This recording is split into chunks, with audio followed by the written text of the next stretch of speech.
balitang multo. May multo po kasi dito, ganito. Kikwento ko sa inyo kung alin yung naging kinibiyak ko.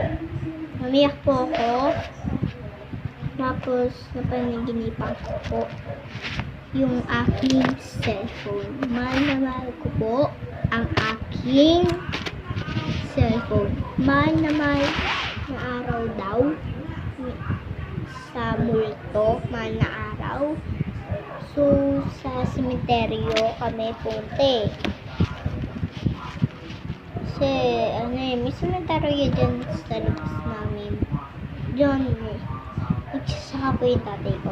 So, dyan po pumasok yung, yung multo. Pinaginipan ko po siya. So, wala po akong magawa, kundi nag-video na ako. So,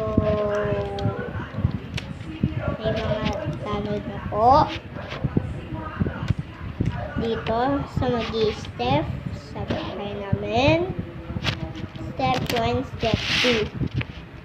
And then, babalik